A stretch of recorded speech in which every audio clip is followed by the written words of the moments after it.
कालच्या व्हिडिओमध्ये आपण पॅरामेट्रिक फंक्शनचं डेरिव्हेटिव्ह कसं घेतात हे शिकलो. काही प्रॉब्लेम्सची प्रॅक्टिस पण केली, पण आणखीन काही प्रॉब्लेम्स आपण बघू शकतो, थोडंसं प्रॅक्टिस करू शकतो आणि मग आणखीन पुढच्या टाईप्सकडे आपण वळूया. सो नेक्स्ट प्रॉब्लेम आपण सोडवू ॲप्लिकेशन्स ऑफ पॅरामेट्रिक फंक्शनवर. तर इथे एक तुम्हाला प्रॉब्लेम दिसत असेल, find dy by dx if x is equal to 2 cos t plus cos 2t आणि y is equal to 2 sin t minus sin 2t. असे दोन x आणि y सेपरेट दिलेत इन टर्म्स ऑफ t हा parameter आहे आणि इथे t ची एक व्हॅल्यू दिली आहे π/4. याचा अर्थ शेवटला आपल्याला ही व्हॅल्यू टाकून एक्झॅक्ट उत्तर काढायचं, पर्टिक्युलर सोल्युशन पण काढायचं. मग आपण ते काढू. त्याच्या आधी आपल्याला नेहमी पॅरामेट्रिकचे जे काल आपण शिकलेल्या स्टेप्स होत्या त्या फॉलो करायच्या आहेत. पहिल्यांदा y पासून सुरुवात करणार. So we have y is equal to, आपल्याकडे प्रॉब्लेम आहे 2 sin t minus sin 2t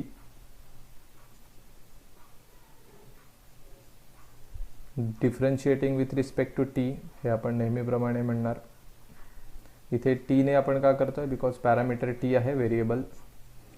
so therefore D by D T of Y left साईडला घेतलं तसंच राईट साईडला पण घेणार. D by D T of 2 sin t minus sin 2t. So therefore वायचं derivative dy by D T is equal to, इथे आपण separate derivative घेऊ शकतो. त्यातलं 2 हे कॉन्स्टंट आहे, तसंच लिहून घेतो. साइन टीचं डेरिव्हेटिव्ह कॉस टी हे आपल्याला लिहिता येईल, मध्ये मायनस आहे ते मेंटेन ठेवला. नाउ साइन 2t, जसं साइन टीचं डेरिव्हेटिव्ह आपण कॉस टी लिहिलं तर साइन 2tचं डेरिव्हेटिव्ह येणार कॉस 2t. फक्त इथे काय झालं आहे, ओरिजिनल टी असतो त्या टीच्या ऐवजी 2t आलं आहे, त्यामुळे त्याच्या डेरिव्हेटिव्हने परत आपण मल्टिप्लाय करणार. So therefore d y by D T is equal to, हे 2 cos t आहे तसंच मध्ये मायनस साईन, कॉस 2t पण तसेच, इंटू 2 कॉन्स्टंट आणि टीचं डेरिव्हेटिव्ह 1, ते काही लिहायची गरज नाही, म्हणजे 2tचं डेरिव्हेटिव्ह आलं 2. नेहमी कधीही हे जे नंबर्स असतात 2 ते पुढे लिहा, नाहीतर काय होईल, चुकून हे मल्टिप्लाय केलं जाईल कॉसमधल्या 2 आणि याला 2 या 2ला, तर तो अँगलमध्ये असा काही जात नाही. सो 2 cos t मायनस हा 2 पुढच्या बाजूला इथे लिहिला तर आपण असं लिहिणार 2 cos 2t. So therefore dy by D T is equal to, मला या दोघांमध्ये 2 कॉन्स्टंट दिसतोय आणि कॉमन दिसतोय, सो तो कॉमन घेतल्यावर आपल्याला असं मिळेल cos t minus cos 2t. इथे आपला वायचं डेरिव्हेटिव्ह घेऊन पूर्ण झालं with respect to T, first equation. Now एक्सला घेऊन आपण डेरिव्हेटिव्ह घेऊ. So we have X is equal to 2 cos t आणि cos 2t आहे, 2 cos t plus cos 2t ते लिहून घेतलं. इथे पण आपल्याला पॅरामीटर टी दिसतोय, त्यामुळे differentiating with respect to t करूया.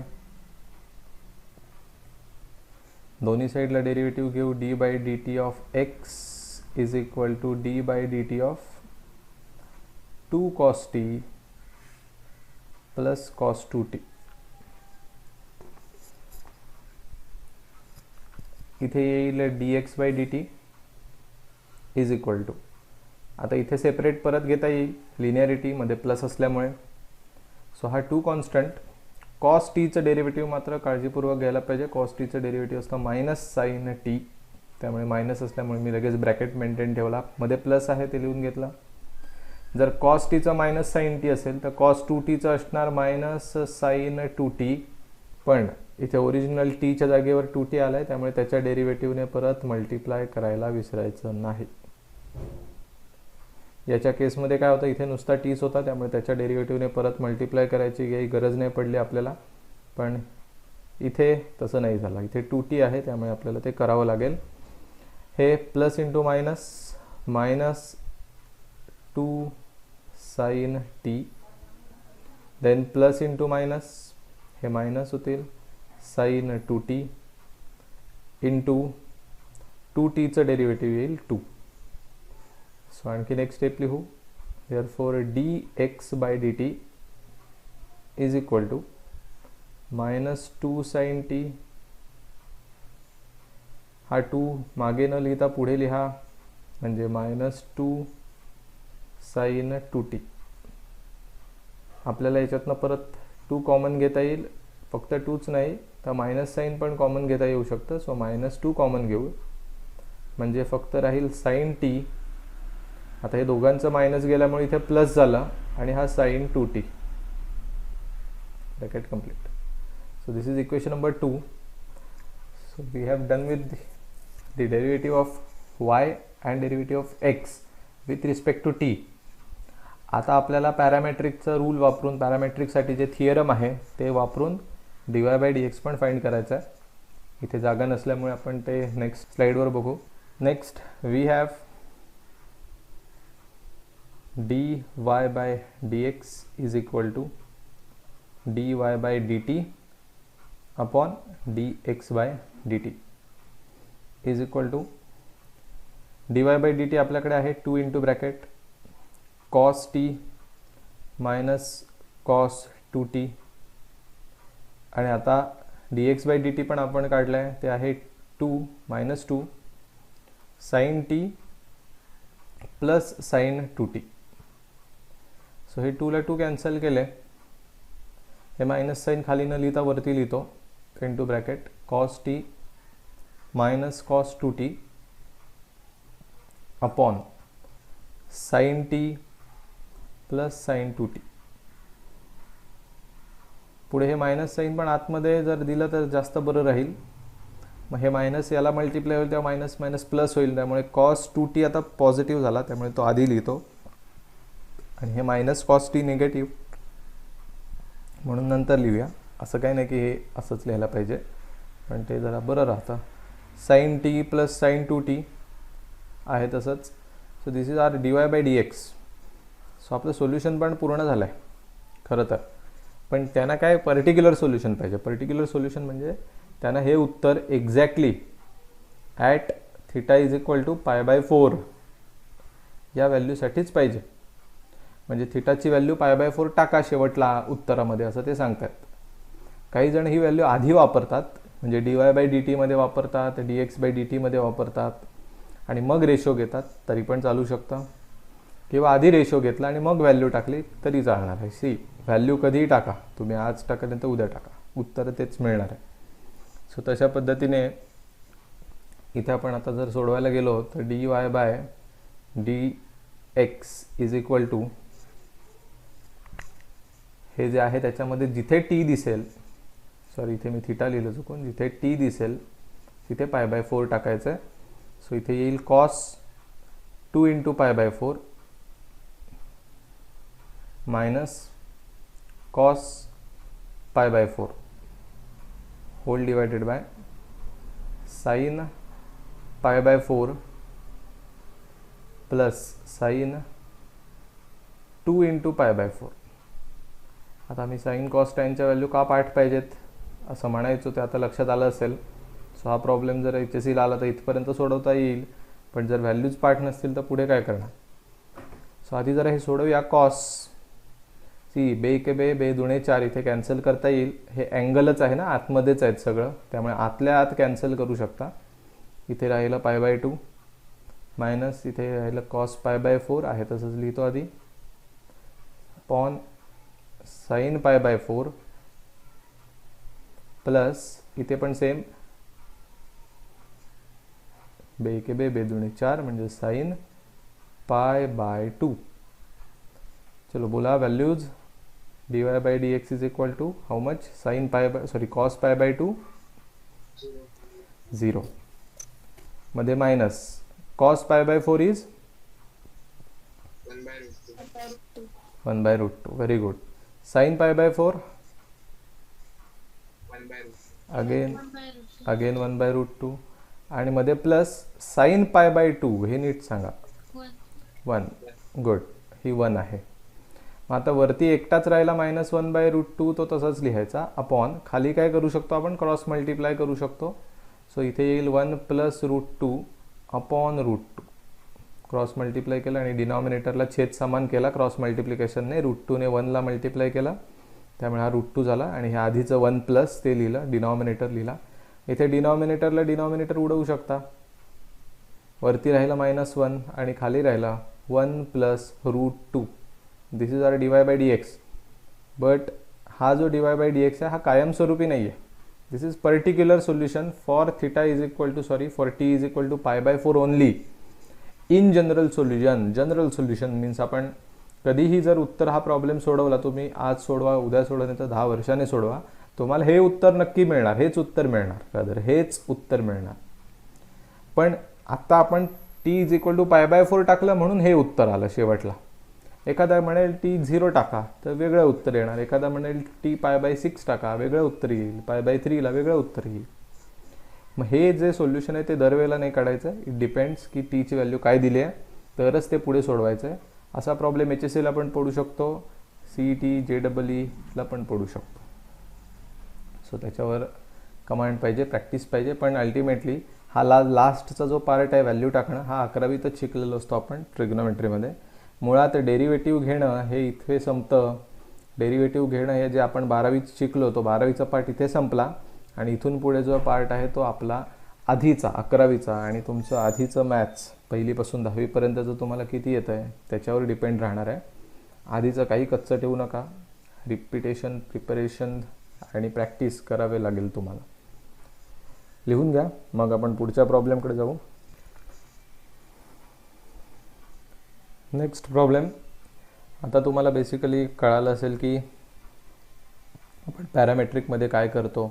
इथे टीची व्हॅल्यू दिलेली असते म्हणजे काय. त्यामुळे आता तुम्ही पण माझ्याबरोबर सोडवायला हरकत नाही. तुम्हाला काही रेफरन्स लागले तर तुम्ही नक्की बघा. पहिल्यांदा आपण वायने सुरुवात करणार. So we have y = 3t - cos πt. So therefore किंवा आधी आपण म्हणूया differentiating with respect to T. दोन्ही साईडला मी डेरिव्हेटिव्ह घेणार. इथे d/dt of y is equal to d/dt of 3t minus this cos πt. So yचं डेरिव्हेटिव्ह येईल dy/dt इज इक्वल टू, इथे आपण सेपरेट डेरिव्हेटिव्ह घेऊ शकतो. आपण आता ते न लिहिता डायरेक्ट घ्यायला सुरुवात करू. आता आपण बरीच प्रॅक्टिस केली आहे. इथे 3 कॉन्स्टंट, टीचं डेरिव्हेटिव्ह 1 मध्ये मायनस कॉस πtचं डेरिव्हेटिव्ह. सो आधी मी कॉस टीचं डेरिव्हेटिव्ह आठवलं, माझ्या लक्षात आलं कॉस टीचं डेरिव्हेटिव्ह असतं साईन -sin t. मग कॉस πtचं डेरिव्हेटिव्ह असणार -sin πt.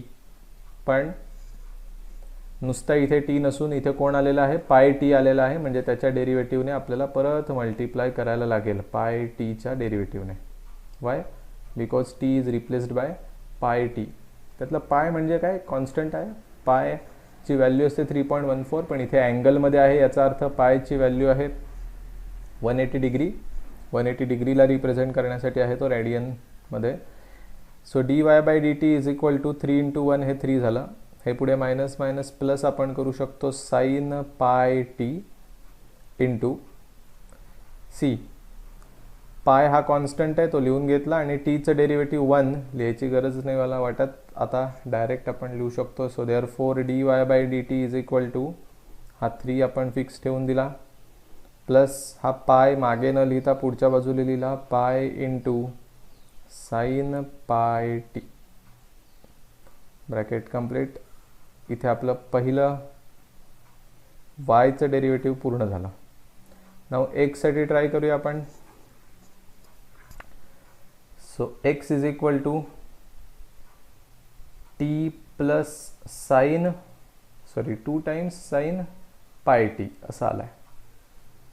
मग इथे म्हणणार differentiating with respect to t.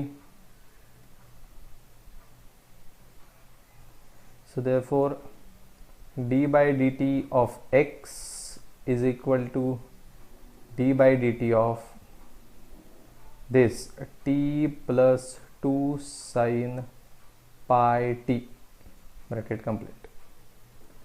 आता एकदा हे झाल्यानंतर d x by D t इथे लिहिता येईल. इकडे मात्र सेपरेट घ्यावं लागेल लिनियरिटी प्रॉपर्टीप्रमाणे. मध्ये प्लस असल्यामुळे टीचं डेरिव्हेटिव्ह 1 ते लिहिलं, मध्ये प्लस हा 2 कॉन्स्टंट तो लिहिला. आता साइन टीचं डेरिव्हेटिव्ह आठवलं, साइन टीचं डेरिव्हेटिव्ह असतं कॉस टी, म्हणजे साइन पाय टीचं डेरिव्हेटिव्ह येणार कॉस पाय टी, पण इंटू परत इथे साध्या साइन टीचं डेरिव्हेटिव्ह कॉस टी असतं, पण इथे साइन पाय टी आल्यामुळे टीच्या जागी पाय टी आल्यामुळे त्याच्या डेरिव्हेटिव्हने आपण मल्टिप्लाय करणार. सो किती वेळा आपण कंपोजिट फंक्शनचं डेरिव्हेटिव्ह करतोय ते बघा. 1 plus 2 cos pi t into pi constant, टीचं डेरिव्हेटिव्ह 1 लिहायची गरज नाही. So d x by D T is equal to 1 plus हा 2 पाय आहे मागे तो पुढे लिहिला, आणि कॉस पाय टी आहे तसंच. Bracket complete. This is equation number 2. So आपलं एक्सचं पण डेरिव्हेटिव्ह घेऊन पूर्ण झालं, वायचं डेरिव्हेटिव्ह पूर्ण झालं, एक्सचं डेरिव्हेटिव्ह पूर्ण झालं. आता आपण काय करणार, याचा उपयोग करून D y by D x find करणार, आणि मग शेवटला त्याच्यामध्ये टीची व्हॅल्यू 1/2 टाकणार. हे काम आपण आता करूया पुढे.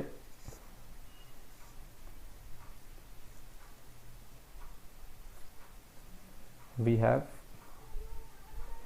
dy by dx is equal to dy by dt upon dx by dt.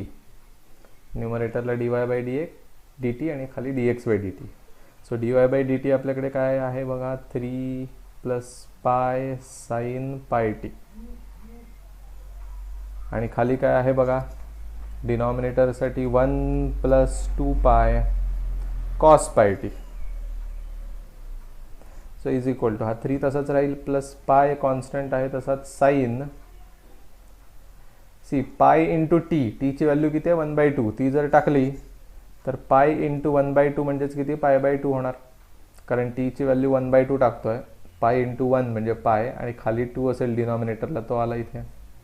तसंच इथे 1 प्लस 2 पाय हे आधीचे लिहून घेतले, कॉस लिहून घेतलं, आणि इथे पाय तसंच लिहायचं आहे, फक्त टीची व्हॅल्यू 1/t टाकायची. सो पाय इंटू 1/2 म्हणजेच परत इथे π/2 आला. So is equal to 3 plus pi, आता साइन π/2, साइन π/2 म्हणजेच साइन 90 हे 1 असतं, पुढे 1 प्लस 2 पाय, इथे कॉस π/2 आहे, म्हणजे कॉस 90 ते असतं 0, त्यामुळे इथे 0 ने मल्टिप्लाय झाल्यावर हे सगळं 0च होईल. 0 प्लस 1 1 येणार, डिनॉमिनेटरला 1 आला तर आपण काही तो लिहत नाही. सो आपल्याला फायनल आन्सर मिळालं 3 plus pi. So the dy by dx is 3 plus पाय.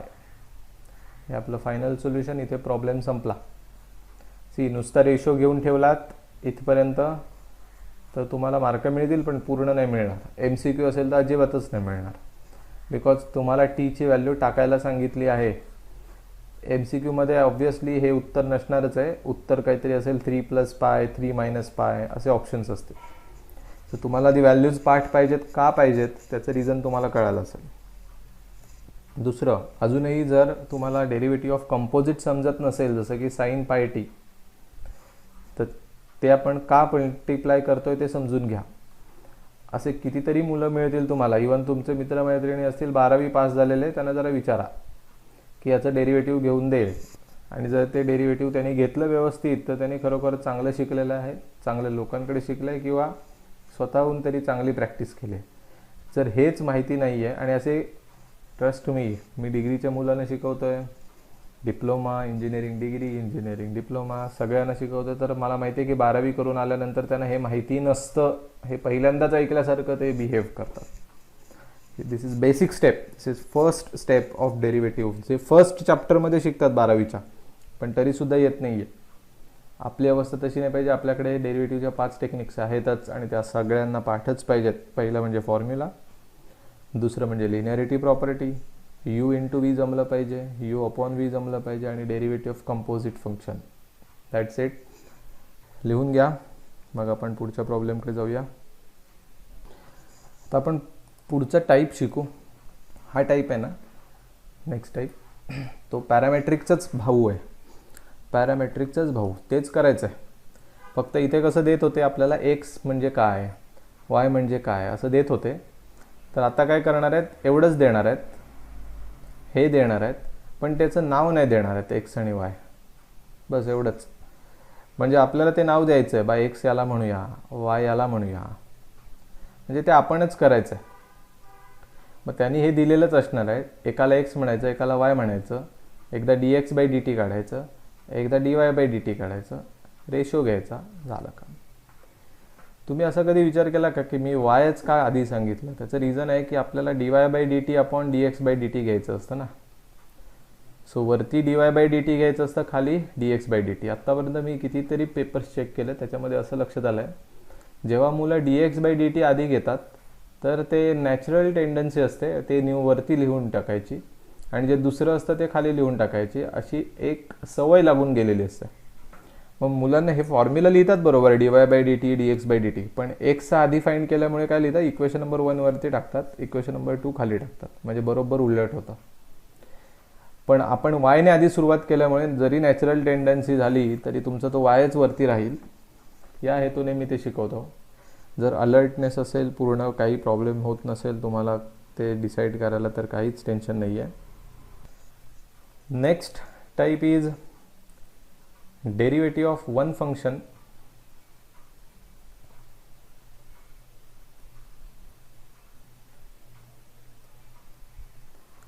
with respect to another function.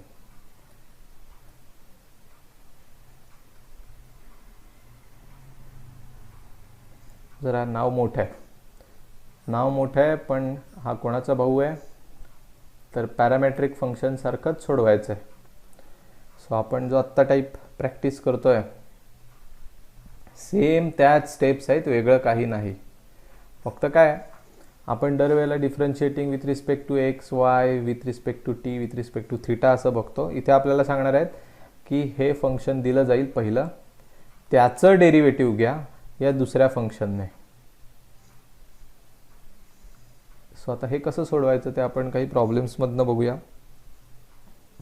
एक छोट्यात छोटा सिम्पलचा प्रॉब्लेम आपण बघू, म्हणजे तुम्हाला आधी समजेल, आणि मग आपण कठीण प्रॉब्लेमकडे पण जाऊ. सो आपण हा प्रॉब्लेम घेऊन समजून घेऊया की derivative of one function with respect to another function म्हणजे काय. सो इथे नीट आधी वाचायला लागेल. इथे म्हटलंय फाइंड द डेरिव्हेटिव्ह ऑफ, म्हणजे याचं डेरिव्हेटिव्ह फाइंड करायचं आहे, याचं फाइंड करा. आणि कशाने करा, तर with respect to x raise to 7 याने घ्या. कोणाचं घ्या, 7 रेस टू एक्सचं.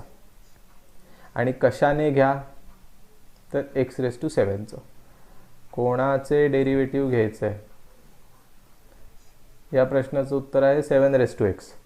कशाने डेरिव्हेटिव्ह घ्यायचं आहे, त्याचं उत्तर आहे एक्स रेस टू 7. सो आधी कोणाचं डेरिव्हेटिव्ह घ्यायचं आहे ते पण तुम्हाला ओळखायचं आहे, आणि कशाने डेरिव्हेटिव्ह घ्यायचं आहे ते पण नीट वाचलं पाहिजे. आता ज्याचं आपण डेरिव्हेटिव्ह फाइंड करतोय, म्हणजे इथे 7 रेस टू एक्स, त्याला आपण एक लेटर वापरणार. आता जर मी ते एक्सच वापरलं तर इथे गडबड होईल, एक्स इथे पण आहे एक्स, म्हणून आपण दोन वेगळी लेटर वापरूया, व्ही आणि u. So let v is equal to, v कोणाला म्हणायचं, ज्याचं डेरिव्हेटिव्ह आपण फाइंड करतो. परत हे मी माझ्या पद्धतीने शिकवतोय, उलट सुलट लेटर्स वापरली तर काही चूक होत नाही, फक्त मग त्या पद्धतीने काळजी घ्यायला पाहिजे. सो मी आता सांगतोय की व्ही लेटर वापरा ज्याचं डेरिव्हेटिव्ह घ्यायचं आहे. सो 7 रेस टू एक्सचं डेरिव्हेटिव्ह घ्यायचं आहे, म्हणून त्याला मी व्ही म्हणतो. So let v is equal to 7 raise to x. आता आपण म्हणणार differentiating with respect to x, y, because आपल्याकडे व्हेरिएबल काय बघा, एक्स आहे. आता इथे नॉर्मली व्ही वाय असतो नेहमी, ते आता इथे व्ही आहे, एवढाच फरक असणार आहे. सो इथे लिहिणार आपण d by D x of V is equal to D by D x of 7 raise to x. पुढे काय, एकदा हे लिहून झाल्यावर डेरिव्हेटिव्ह घ्यायचं आहे. जेव्हा आपण वायचं डेरिव्हेटिव्ह dy बाय dx लिहितो, मग व्हीचं डेरिव्हेटिव्ह काय लिहिणार, तर dv बाय dx. पण वाय व्हीचं derivative dv by dx, because we have one relation between v and x. जर हे रिलेशन नसतं, v नुसता कॉन्स्टंट असला असतं तर 0 लिहिलं असतं, पण इथे v हा x बरोबर रिलेशनमध्ये आहे, x बरोबर एक फंक्शन तयार करतो, म्हणून व्हीचं derivative dv by dx is equal to, yes हा प्रॉब्लेम आपण खूप रेअरली वापरतो, 7x. कोणी सांगू शकेल? 7x into log 7. Good. So हा कुठला फॉर्म्युला आपण वापरला, तो a⁻x वाला असतो ना, a⁻x is equal to a⁻x into log a वाला. a म्हणजे काय, हा a म्हणजे एक नंबर आहे, एक कॉन्स्टंट आहे. मग जर इथे 7 आला तर इथे पण 7 टाका, इकडे पण 7 टाका, दॅट्स इट. बरं इथे एक्सच्या जागी कोण आहे बघा, तर एक्सच्या जागी एक्सच आहे, एक्सच्या जागी एक्सच दिसते आपल्याला, इथे काही बदल नाही झाला आहे, इथे काही बदल नाही आहे. सो त्यामुळे परत कशाने डेरिव्हेटिव्हने वगैरे मल्टिप्लाय करायचं नाही आहे, इथे आपलं काम संपलं. दिस इज आवर फर्स्ट इक्वेशन. आता आपण कशाने डेरिव्हेटिव्ह घेतोय, तर विथ रिस्पेक्ट टू x⁻7 ने घेतोय. सो त्याला यू लेटर वापरायचं. So let u is equal to small u is equal to, हा स्मॉल v आहे, हा स्मॉल u, x⁻7. सो ज्याने आपण डेरिव्हेटिव्ह घेतोय त्याला u म्हटलं. पुढे म्हणणार differentiating with respect to x, d by dx of u is equal to d by dx of x⁻7. So इथे येईल u चं derivative du by dx, because u and x have some relation in between them. So जर ते relation असेल तर obviously आपण u चं derivative du by dx लिहिणार. आता x⁻7 चं काय, तर x⁻n प्रमाणे 7 पुढे येईल, x⁻7 मधनं 1 वजा होईल 6. सो 7x⁻6, x⁻n चा फॉर्म्युला. इथे दुसरं काम पूर्ण झालं, that's it. Now we have derivative of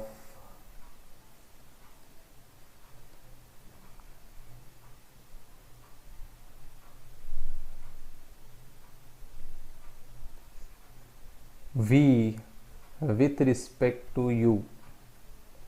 व्हीचं derivative, व्हीचं म्हणजेच कोणाचं, 7x डेरिव्हेटिव्ह कशाने, u ने, ॲज dv बाय du. व्हीचं डेरिव्हेटिव्ह u ने, व्हीचं डेरिव्हेटिव्ह u ने, v या लेटरचं डेरिव्हेटिव्ह आपण u ने घेतोय, म्हणजेच 7x डेरिव्हेटिव्ह आपण कशाने घेतोय, x⁻7 ने घेतोय. इज इक्वल टू जो मगाशी आपण पॅरामेट्रिकला वापरत होतो तसाच, वरती dv बाय dx अपॉन खाली du बाय dx. सो वरती vचं डेरिव्हेटिव्ह, खाली uचं डेरिव्हेटिव्ह, त्यांची उत्तर आपण आतमध्ये टाकू आणि उत्तर मिळेल. सो dv बाय dx आपल्याकडे आहे बघा, 7x into log 7, 7x into log 7 upon खाली du by dx means 7x⁻6. इथे 7 ला 7 कॅन्सल होणार नाहीत, हे आहे तसंच ठेवायचं. ऑब्व्हियसली आपण यांच्यात लॉज ऑफ इंडायसेस वापरून लिहू शकतो वरती 7x-1. गरजच नाही आहे, उगाचच स्टेप्स करायची गरज नाही आहे. dv बाय du मीन्स आपलं उत्तर जे आपल्याला सांगितलं होतं ते 7x into log 7 upon x⁻6 हे लिहा. हा खालचा 7 वरती आणलात तर तो होईल 7⁻1. खाली त्याची पॉवर 1 आहे, वरती आल्यावर -1 होईल. So dv by du is equal to laws of indices प्रमाणे दोघांची बेरीज होणार, means 7x-1 into log 7 upon x⁻6. So this is not mandatory, हे हवंच असं काही नाही आहे, केलंच पाहिजे असं पण काही नाही आहे HSCच्या प्रॉब्लेममध्ये. पण MCQमध्ये जर हाच ऑप्शन असेल तर मला करायलाच पाहिजे. पण हे काही कठीण नाही इथून इथे यायला. खाली 7 आहे, वरती घेतल्यावर power -1, laws of indices use केल्यावर बेरीज होते इंडायसेसची x-1. That's it. लिहून घ्या, तुम्हाला कळालं असेल आय होप. लिहून घ्या, मग आपण आणखीन प्रॅक्टिस करू.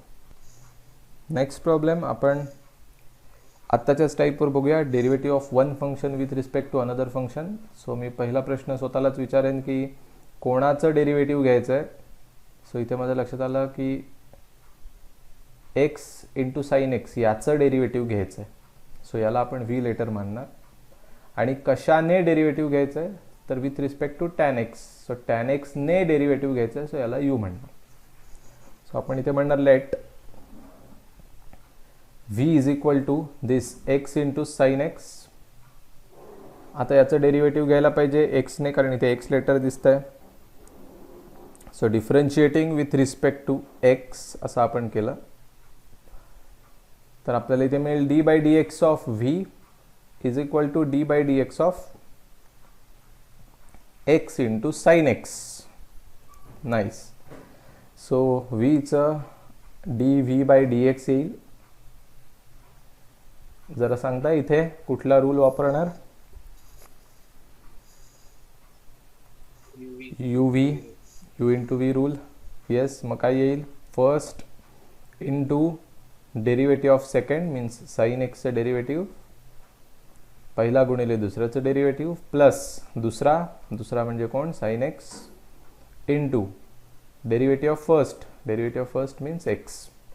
तुम्हाला कॉन्फिडन्स असेल आता की मी डायरेक्ट करू शकतो तो बिंदास्त करा.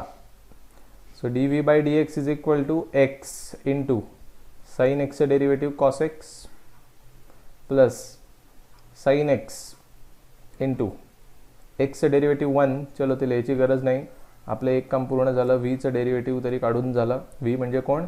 ज्याचं डेरिव्हेटिव्ह आपल्याला फाइंड करायचं आहे. आता with hmm? By tan X. मग आता टॅन एक्सला यू म्हणूया. So let U is equal to ज्याने आपण डेरिव्हेटिव्ह घेणार आहोत तो यू म्हणजे tan X. Differentiating with respect to X म्हणूया आपण.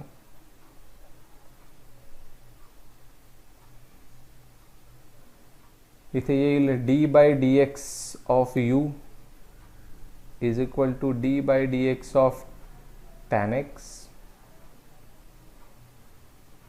यूचं डेरिव्हेटिव्ह येईल D you by D x is equal to आता tan एक्सचं derivative sec square x. So कुठलाही फॉर्म्युला कधी वापरायला लागतोय बघा, असं काही फिक्स्ड नाही आहे की हाच फॉर्म्युला इम्पॉर्टंट आहे, हा एवढा इम्पॉर्टंट नाही. फ्रिक्वेंटली कुठला ना कुठला तरी फॉर्म्युला वापरायलाच लागतोय. बस एकदा हे झाल्यानंतर आपण लिहिणार डेरिव्हेटिव्ह ऑफ व्ही ज्याचं आपण घेतोय व्हीचं विथ रिस्पेक्ट टू यू म्हणजे यू ने इज गिवन बाय. व्हीचं डेरिव्हेटिव्ह जर आपण यू ने घेत असू तर आपण कसं लिहिणार? D V by d u is equal to d V by D x upon d you by D x. So natural tendency काय असते, आपण सोडवताना आपण इतक्या स्पीडने सोडवत असतो की आपल्याला पहिलं जे दिसतं ते आपण न्यूमरेटरला ठेवतो, दुसरं असतं ते डिनॉमिनेटरला ठेवतो. ही सवय लागून जाते. पण ते अलर्ट राहा की आपण व्ही आधी सोडवलं आहे का? हो, तर हे व्ही आहे. So D V by D x is equal to x cos x plus sine x x into cos x plus sine x whole divided by खाली इथे आहे sec square x. Sec square x. That's it. याच्यात पुढे काही सोडवता येण्यासारखं असं विशेष नाही आहे. बेसिकली 1/sec² म्हणजे वरती गेल्यावर कॉस स्क्वेअर होऊ शकतं. कॉस स्क्वेअर याला मल्टिप्लाय झालं तर कॉस क्यूब होईल. इथे sine x into cos square होईल. सो ते करू शकतो, पण ते काही गरजच नाही आहे. सध्या एवढं उत्तर इनफ आहे. बरं, इथे जरा माझं एक चुकलं. D V by d you लिहायला पाहिजे, एक्स नाही. आणि पर्टिक्युलर सोल्युशन पण काही विचारलं नाही, म्हणजे बाय एक्सची व्हॅल्यू काही टाका असं पण काही सांगितलं नाही. सो इथे आपण थांबायला हरकत नाही. इवन इथे काही वरती कॉमन आलं आहे असं पण काही होत नाही आहे. So that's enough. Next problem same type, derivative of one function with respect to another function. So इथे आपल्याला 3x डेरिव्हेटिव्ह घ्यायचं आहे, म्हणजे हा आपल्यासाठी v आहे. आणि log 3 to the base x याने घ्यायचं आहे. सो ते डी त्याला यू आपण म्हणू. सो इंटरेस्टिंग आहे प्रॉब्लेम, नीट बघा. पहिल्यांदा आपण म्हणू let v is equal to, ज्याचा आपण डेरिव्हेटिव्ह घेतोय तो 3 x. आता सध्या याचा डेरिव्हेटिव्ह घेऊ आपण एक्सने, differentiating with respect to X. एक्सने डेरिव्हेटिव्ह घेतल्यामुळे असं दिसेल D by D x of V is equal to D by D x of 3 x. So therefore इथे येईल D V by D x is equal to 3 x. मगाशी तुम्ही जसं सांगितलं उत्तर तशाचप्रमाणे a चा फॉर्म्युला लागू पडेल आणि इथे येईल a इंटू लॉग ए म्हणजेच 3. मी म्हणताना ए मध्ये फॉर्म्युला म्हटला जो पाठ केला आहे, पण लिहिताना 3 आहे एच्या जागी, ते मला लक्षात आहे त्यामुळे मी तसं लिहिलं. बरं, इथे एक्सच्या जागी एक्सच दिसत आहे त्यामुळे इथे परत इंटू काही येणार नाही. This is derivative of V with respect to X, equation number 1. Now U कडे जाऊया. लेट ज्याने डेरिव्हेटिव्ह घेतोय आपण तो U, that is log 3 to the base x. तर याचं डेरिव्हेटिव्ह घ्यायचं कसं, कारण हा काय आपण फॉर्म्युला शिकलेलो नाही. सो इथे आधी पहिल्यांदा डेरिव्हेटिव्ह घ्यायच्या आधी आपण जे नेहमी शिकलेलो असतो चेंज ऑफ बेस रूल लॉगॅरिथममध्ये, त्याचा उपयोग करूया. That is log of 3 upon log of x, म्हणजे लॉग ऑफ समोरचा डिवायडेड बाय लॉग ऑफ खालचा असं मी म्हणतो मराठीमध्ये. हे आपल्याला यू मिळालं. आता डेरिव्हेटिव्ह घेऊया.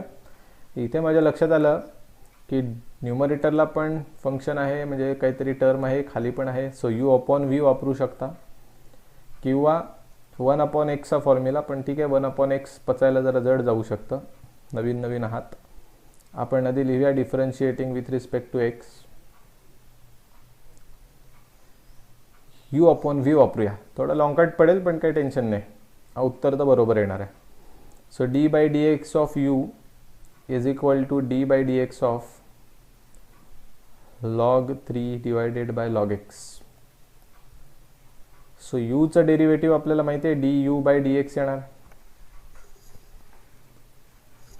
याचं डेरिव्हेटिव्ह घेताना यू अपॉन व्ही म्हणजे denominator that is log x into derivative of numerator means log 3.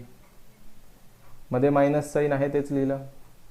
आता न्यूमरेटर म्हणजे log x into derivative of denominator हे d by D x of, इथे जरा गडबडलं, आधी log 3 numerator into derivative of denominator means log x, ते लिहून घेतलं. एवढाच फॉर्म्युला नाही आहे. अपॉन डिनॉमिनेटरचा स्क्वेअर मीन्स लॉग एक्स या ब्रॅकेटचा square. So finally d you by D x हे आपण जेव्हा फाइंड करायला जाऊ तर लॉग एक्स आहे तसंच लिहून घ्यायचं आहे, but C into derivative of log 3 आहे. सो लॉग 3 आपण जर लॉग टेबलमध्ये बघितलं तर एक नंबर मिळणार आहे आपल्याला. सो तो जो नंबर असणार तो कॉन्स्टंट आहे. कॉन्स्टंट आहे म्हटल्यावर डेरिव्हेटिव्ह 0 येणार, मध्ये मायनस लॉग 3 आहे तसंच लिहून घेतलं लॉग 3. आणि लॉग एक्सचं डेरिव्हेटिव्ह आठवलं, लॉग एक्सचं डेरिव्हेटिव्ह असतं 1 upon x, that's it. Upon डिनॉमिनेटरमध्ये काय असणार आहे तर लॉग एक्स ब्रॅकेटचा स्क्वेअर जसं आहे तसंच. सो फायनली आपल्याला d you by D x मिळाला. 0 इंटू एनिथिंग 0.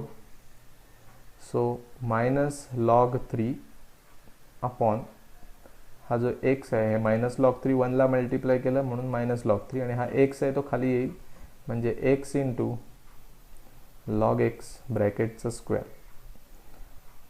सो हा डिनॉमिनेटरला येऊन मल्टिप्लाय झाला. एकदा हे काम पूर्ण झालं की बस आपल्याला रेशो घ्यायचा आहे की आपलं पूर्ण होईल उत्तर हे. याला इक्वेशन नंबर 2 म्हणूया. इथे आपलं यूचं डेरिव्हेटिव्ह कंप्लीट झालं आहे. नाव इथे लिहायचं नीट की derivative of V with respect to u is given bye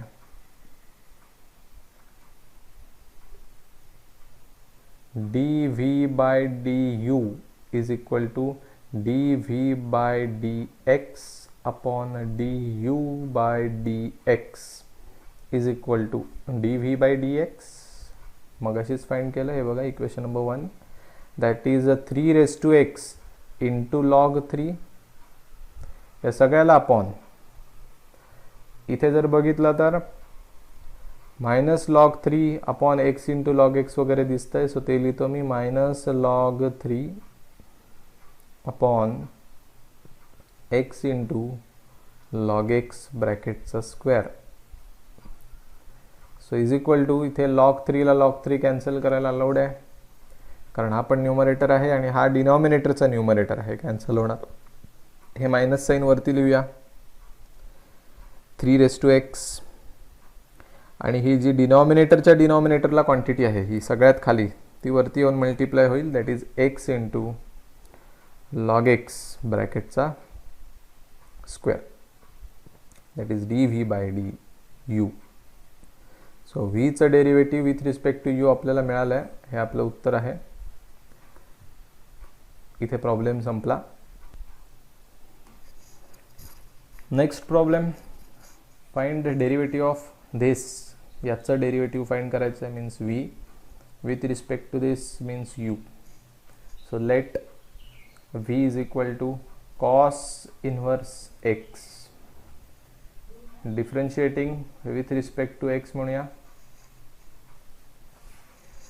so इथे d by dx of v is equal to d by dx of cos inverse x. Yes, please tell me what is the derivative of cos inverse x? Minus 1 upon under root 1 minus x square. Correct. Minus 1 upon root of 1 minus x square. Now याच्याकडे वळूया root of 1 minus x square. So let u is equal to दुसरं जे असतं ज्याने आपण derivative घेतो त्याला आपण u म्हणतो so root 1 minus x square याला पण same differentiating with respect to x करू आपण आता ते करताना आपल्याला कंपोजिट वापरायला लागणार आहे पण कसं ते बघा d by dx of u is equal to d by dx of root 1 minus x square so u चं डेरिव्हेटिव्ह du by dx येईलच no doubt is equal to see root एक्सचा फॉर्म्युला असतो 1 अपॉन 2 रूट एक्स मग इथे पण रूटच आहे फक्त काय झालं आहे एक्सच्या जागेवर कोण आलं आहे 1 मायनस एक्स स्क्वेअर आलं आहे सो आपण आधी रूटचा फॉर्म्युला वापरूया जर रूट एक्सचं डेरिव्हेटिव्ह 1 अपॉन 2 रूट एक्स असेल तर रूट 1 मायनस एक्स स्क्वेअरचं डेरिव्हेटिव्ह येणार 1 upon 2 root 1 minus x square see simple root एक्सचं डेरिव्हेटिव्ह 1 अपॉन 2 रूट एक्स असेल तर रूट 1 मायनस एक्स स्क्वेअरचं असणार 1 upon 2 root 1 minus x square जशाच तसा फॉर्म्युला वापरला पण एक्सच्या जागी 1 मायनस एक्स स्क्वेअर आले एक्सच्या जागी 1 मायनस एक्स स्क्वेअर रूट आहेच दोघांकडे म्हणजे त्याचा काही संबंध नाही आहे एक्सच्या जागी फक्त 1 मायनस एक्स स्क्वेअर आल्यामुळे त्याच्या डेरिव्हेटिव्हने आपण मल्टिप्लाय करणार दॅट्स इट हे मी खोडतो आता आपण इकडे येऊया Therefore, dy by dx is equal to 1 upon 2 root 1 minus x square as it is. Now we are supposed to take derivative of this term only. 1 चा derivative 0 मध्ये minus x square चा derivative सगळ्यांना part आहे 2x part आहे म्हणा नाही तर x raised to n चा फॉर्म्युला वापरून काढू शकता 2x. So 0 minus 2x is minus 2x minus 2x into 1 म्हणजे वरती minus 2x आला खाली हा 2 आणि root of 1 minus x square as it is इथे 2 ला 2 कॅन्सल करणं पॉसिबल आहे केलं आपण so therefore d y by D x last step आपली झाली दॅट इज मायनस सॉरी मी चुकून वाय लिहितोय यूचं मीच चुकून वाय करून टाकलं this is d you by D x u and u here as well so इथे x upon root of 1 minus x square हे राहिला याला मी ब्रॅकेट टाकतो दिस इज इक्वेशन नंबर 2 आता फक्त आपल्याला रेशो घ्यायचा आहे सो मी इथे म्हणणार डेरिव्हेटिव्ह ऑफ किंवा differentiation of V with respect to u is given by जो आपण पॅरामेट्रिकला वापरत होतो तसाच टाईपचा formula d V by d u is equal to d V by D x upon d you by D x. So D V by D x आपण पहिल्यांदाच find करून ठेवलं आहे. दॅट इज -1 अपॉन root of 1 minus x square whole divided by d you by D x that is -x upon रूटमध्ये 1 minus x square. See इथे काय होईल आता, डिनॉमिनेटरवाले डिनॉमिनेटरला कॅन्सल होणार. डिनॉमिनेटरवाला म्हणजे कोण, हा 1 minus x square is in the denominator. इथे पण √1 minus x square is in the denominator. So got cancelled. हे आणि हे कॅन्सल झाला. Even we can cancel minus minus sine आणि वरती फक्त 1 राहिला, खाली फक्त x राहिला. 1/x is the answer for d V by d u means derivative of this with respect to this. याचं डेरिव्हेटिव्ह जर आपण याने घेतलं तर आपल्याला 1/x उत्तर मिळतं. इथे हा टाईप संपला. आय होप तुम्हाला हे कळालं असेल नीट. ओके, सो आज आपण थांबू.